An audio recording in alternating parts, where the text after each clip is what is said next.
दूसरी जंग अजीम के दौरान हिंदुस्तान आर्मी के अफसरान जो कि कश्ती में सवार थे और ये कश्ती साहिल समुंदर की तरफ बढ़ रही थी। इसी दौरान कश्ती से एक फौजी अफसर गिरा और पानी में डूबने लगा।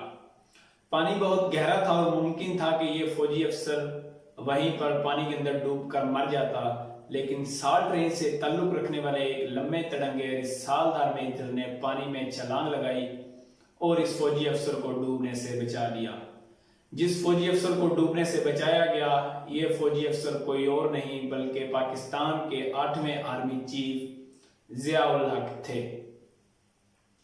टिक्का खान के बाद भुट्टो को एक ऐसे आर्मी चीफ की जरूरत थी जो कि टिक्का खान की तरह ही उनके आगे यस सर करता रहे।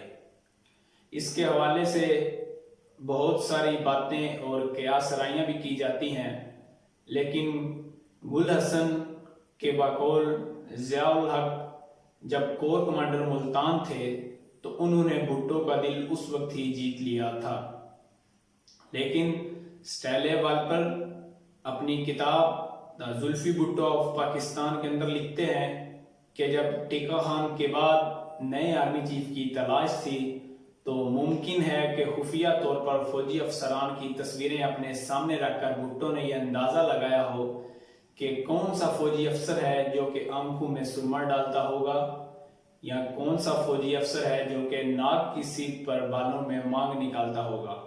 इसके अलावा चेहरे पर एहसानमंदी के तासुरात भी रखता हो। जबकि कुछ लोगों का यह भी कहना है कि जिया-उल हक को उर्दन के बादशाह के कहने पर पाकिस्तान का आर्मी चीफ लगाया गया। लेकिन जैसे तैसे भी भुट्टो ने जिया-उल हक को आर्मी चीफ मुंतखब कर लिया। तो आज हम बात करेंगे कि जिया-उल हक किस तरह के आर्मी चीफ थे। इसके बाद आपको खुद अंदाजा लगाना होगा कि जिस तरह आर्मी के खिलाफ बातें की जाती हैं कि सियासतदानों को डराया जाता है, धमकाया जाता है, रात को काले करके डराया जाता है, क्या इस बात में कोई हकीकत है?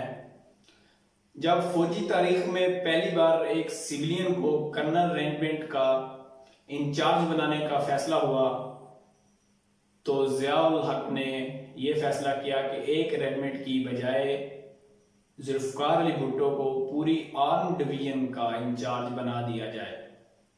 इसके लिए जुल्फकार अली भुट्टो के लिए जिया-उल हक ने एक रात के अंदर फौजी वर्दी भी बनवाई, लेकिन बाद जुल्फकार अली भुट्टो ने फौजी वर्दी पहनने से इनकार कर दिया। इसके अलावा जब टैंक फील्ड में जुल्फकार अली भुट्टो को लेकर जाया गया तो इनको खुश करने के लिए जिया-उल हक ने पहले ही टैंक को निशाने पर रखा हुआ था। इसके अलावा मोर्चे के अंदर एक फौजी अफसर को भी गन देकर बिठा दिया गया कि अगर टैंक से निशाना खता भी हो जाए तो वो फौजी अफसर अपने पिस्तौल से या गन से फायर करके जो निशाना है उसको आग दिखा दे। इसके बाद बात को आगे बढ़ाएं तो भुट्टो अपनी किताब अगर मुझे कत्ल कर दिया गया में बताते हैं कि जिया-उल हक को आर्मी चीफ लगाने के लिए उस वक्त के DGISI ने इनका नाम तजवीज़ किया।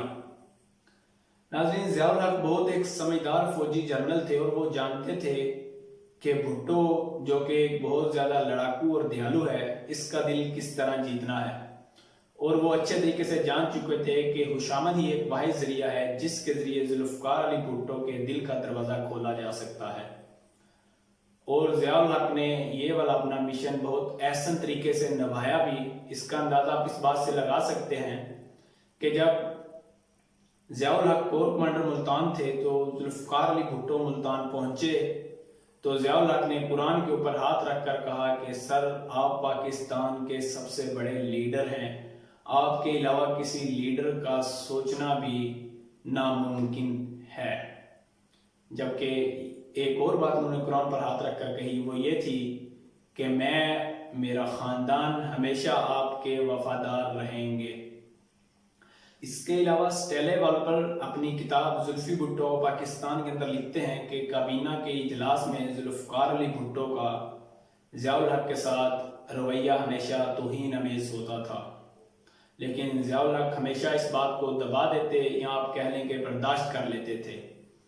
वो अपनी किताब के अंदर यहाँ तक लिखते हैं कि काबीना के इजलास में ज़ियाउल हक के मुंह पर जुल्फ़िकार अली भुट्टो कहा करते थे कि where is my monkey general, जबकि ज़ियाउल हक हमेशा यही जवाब देते, your such a kind attention sir. अब इसे आप ये समझें कि ज़ियाउल हक अपनी कुर्सी बचाने के लिए कर रहे थे या मुल्क की खातिर चुप थे, क्योंकि इससे पहले हालात इस तरह के हो चुके थे। जो मशरकी पाकिस्तान है वो हमसे अलग हो चुका था।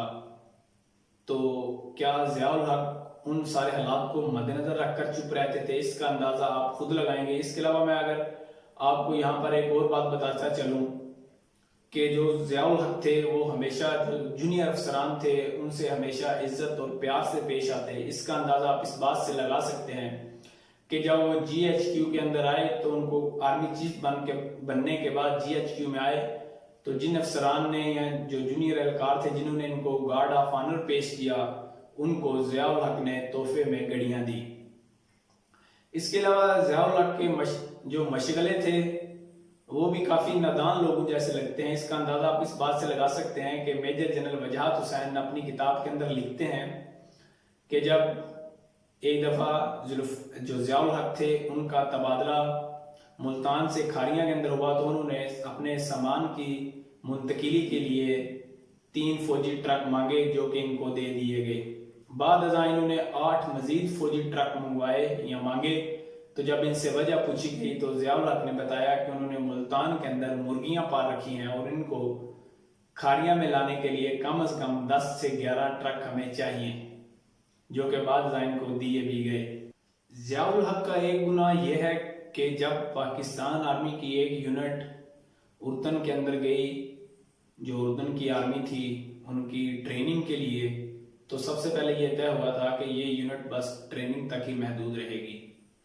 लेकिन बहुत ज़्यादा लोगों का कहना है कि ज़ियाउल हक ने जो उर्दन का बादशाह था उसका दिल जीतने के लिए उर्दन की जिस फौज ने फ़लस्तीन पर हमला किया था उसकी क़यादत ज़ियाउल हक ने की थी, जिसके बाद ब्रिगेडियर ज़ियाउल हक को वापस पाकिस्तान भेजा गया और इनके कोर्ट मार्शल की भी सिफारिश की गई।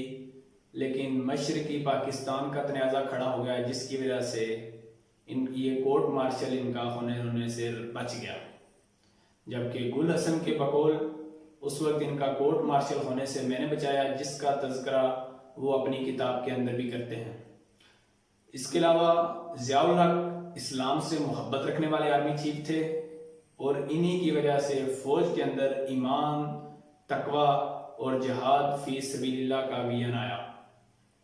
इसके अलावा फौजी जो प्रिंटिंग प्रेस था उसके ज़रिए मौलाना मौदूदी की मुख्तलिफ़ किताबों और इसके अलावा मुख्तलिफ़ जो इस्लामी कुतुब थी उनके तर्जमे करवा के उनकी जो तफसीलात हैं वो आर्मी की लाइब्रेरियों के अंदर रखी गई ताकि जो नौजवान फौजी अफसर हैं वो इनको पढ़ें और इस्लाम से रहनुमाई हासिल कर सकें। वो ज़ियाउल हक जो कि ज़िंदगी में या अपनी मुलाजमत के दौरान मुख्तलिफ डूबने के मौक़ों से हैरो-अफ़ीयत से निकलता रहा, 17 अगस्त 1987 को उसका त्यारा गिरा और उसको डूबने से कोई ना बचा सका। आज ये किस्से इतना ही। अगली किस्म में हम आपको बताएंगे कि ज़ियाउल हक का जानशीन किसको मुंतखब किया गया और कैसे मुंतखब किया गया। इजाज़त दीजिए, अल्लाह हाफिज़।